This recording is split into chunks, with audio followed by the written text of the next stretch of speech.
নিজ স্বার্থে অন্য দেশের পায়ে পড়তেও রাজি আমেরিকা, এমন কথার বাস্তব প্রমাণ দেখল বিশ্ব।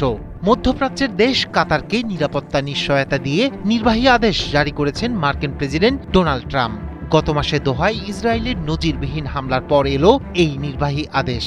ট্রাম্পের জারি করা নতুন নির্বাহী আদেশে বলা হয়েছে, কাতারের ওপর পুনরায় কোনো হামলা হলে সামরিক পাল্টা ব্যবস্থা নেবে আমেরিকা।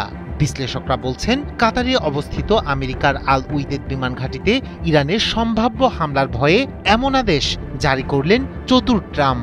মধ্যপ্রাচ্যের পথে ঝাঁকে ঝাঁকে মার্কিন যুদ্ধবিমান ও বিমানবাহী রণতরী পাঠাতে শুরু করেছে ওয়াশিংটন।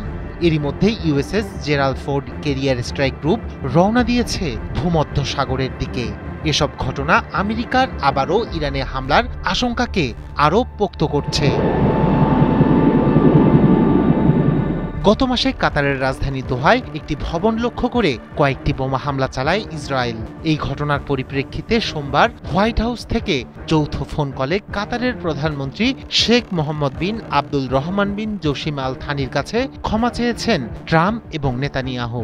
ক্ষমা চাওয়ার কয়েকদিনের মধ্যেই কাতারের নিরাপত্তা নিশ্চিতে নির্বাহী আদেশ জারি করেছেন ট্রাম্প।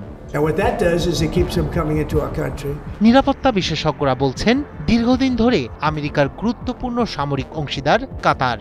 দেশটির বিশাল আল উইদেদ এয়ারবেসে রয়েছে মার্কিন সেন্ট্রাল কমান্ডের অগ্রবর্তী ঘাঁটি। গত জুনে এই ঘাঁটিতেই হামলা চালায় ইরান। বিশ্লেষকদের দাবি, আল উইদেদ বিমান ঘাঁটিতে ইরানের সম্ভাব্য হামলার ভয়ে তড়িঘড়ি করে এমন আদেশ জারি করলেন চতুর ট্রাম্প।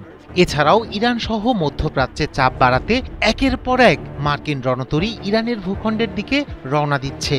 সর্বশেষ যুক্তরাষ্ট্রের নৌবাহিনীর বিমানবাহী রণতরী ইউএসএস জেরাল্ড আর ফোর্ড নেওয়া হচ্ছে ভূমধ্য সাগরে। এরই মধ্যে মধ্যপ্রাচ্যে অস্বাভাবিক পরিমাণে যুদ্ধবিমান পাঠাচ্ছে আমেরিকা। এর আগে এ ধরনের সেনা মোতায়েনের পরই ইরানের ওপর বিমান হামলা চালিয়েছিল আমেরিকা। শঙ্কা করা হচ্ছে, যুদ্ধবিমান এবং এসব রণতরী নেয়ার মাধ্যমে ইরানে আক্রমণের পরিকল্পনা করা হচ্ছে।